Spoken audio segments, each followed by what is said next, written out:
Bienvenidos al Código de Sermín, un podcast de ciencias. Hola, bienvenidos al Código de Sermín, un podcast de ciencias y curiosidades. Y hoy vamos a ver algo muy particular, que es el tema de la grasa. Y lo que especifica esta interesante nota, que salió muy interesante es por qué tenemos antojo a la grasa. Hay un estudio que se hizo anteriormente al estudio que vamos a hablar en esta nota, que es sobre el caso del azúcar. ¿Y qué descubrieron en este estudio? Que hay un circuito específico que entre el intestino y el cerebro que se comunica con presencia de azúcar intestinal. En el caso de los edulcorantes artificiales sin calorías, no tienen ningún efecto. Por lo tanto, nos deja todos los refrescos, por ejemplo, con Light, nos dejan insatisfechos. Y acá afirma el Dr. Zucker, que es profesor de bioquímica y biofísica molecular y neurociencia del Colegio de Médicos y Cirujanos Baguelos de Colombia, y dice: nuestras investigaciones demuestran que la lengua le dice al cerebro lo que nos gusta, es decir, lo que sabe dulce, salado o graso. Y dice que el intestino, sin embargo, le dice a nuestro cerebro lo que queremos, es decir, lo que necesitamos. En el presente estudio, el tema de la grasa, dice ¿qué se quería ver en este estudio?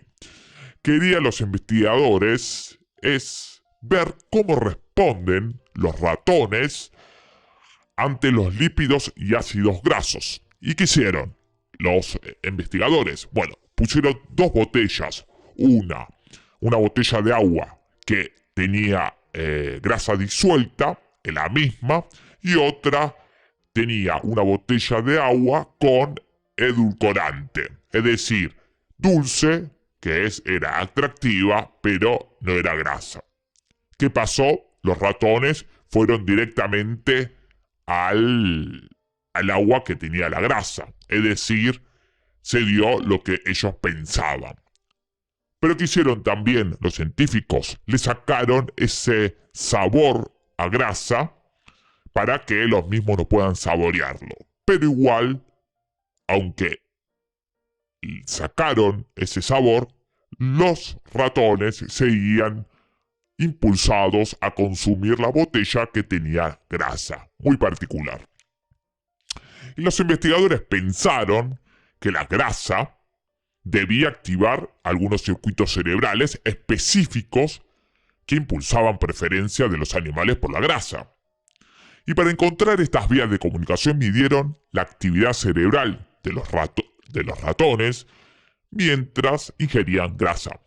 Lo que sucedió fue que las neuronas del núcleo caudal del tracto solitario o CNST, que se encuentra en el tronco encefálico, la zona más primitiva del cerebro, se activaron.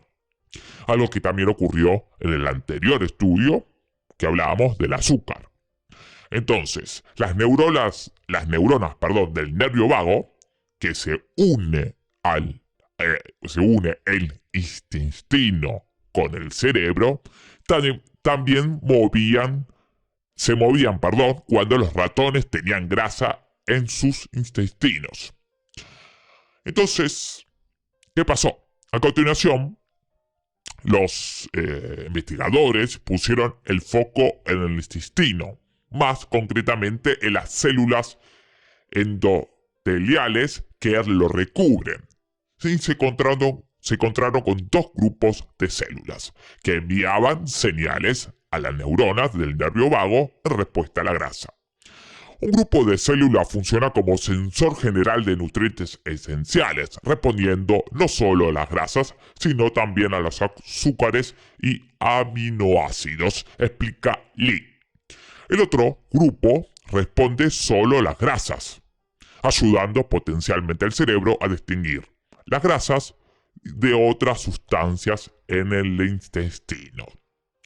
Después de los hallazgos, los científicos bloquearon la actividad de estas células administrándoles un fármaco a los ratones. Ninguno de los grupos de células señalizó nada y las neuronas del nervio vago no respondieron a la grasa del intestino. Mediante técnicas genéticas se desactivaron además estas neuronas vagales. En ambos casos el ratón perdió el interés por la grasa.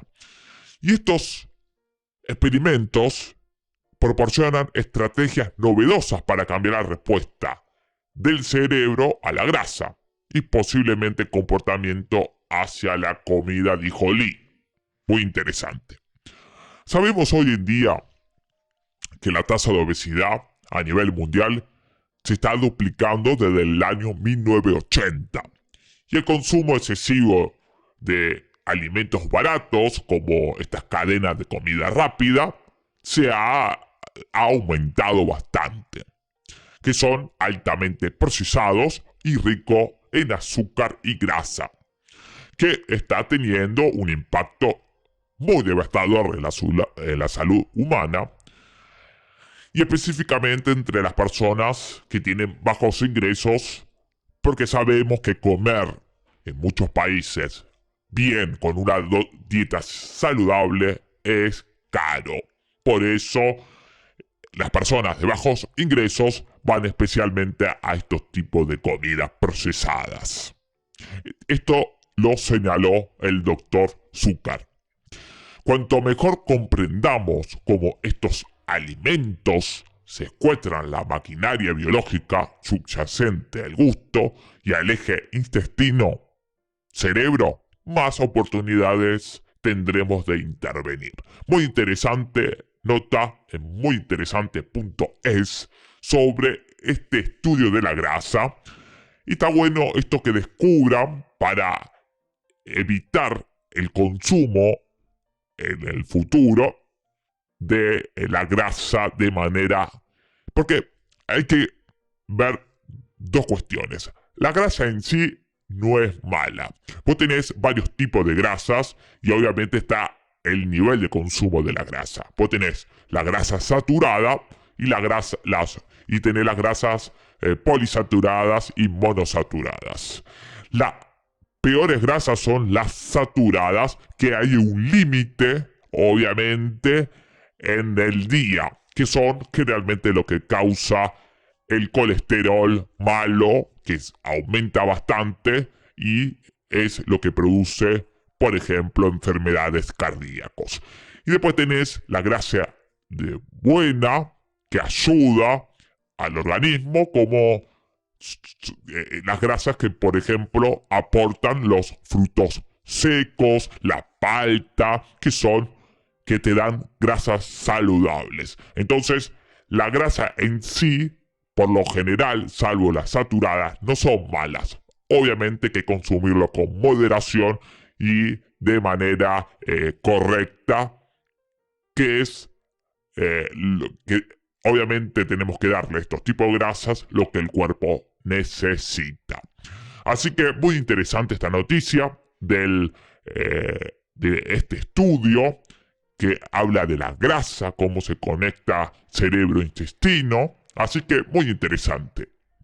Espero que hayan disfrutado este nuevo episodio del Código del Sermín, un podcast de ciencia y curiosidades. Chau y los vemos en el próximo episodio.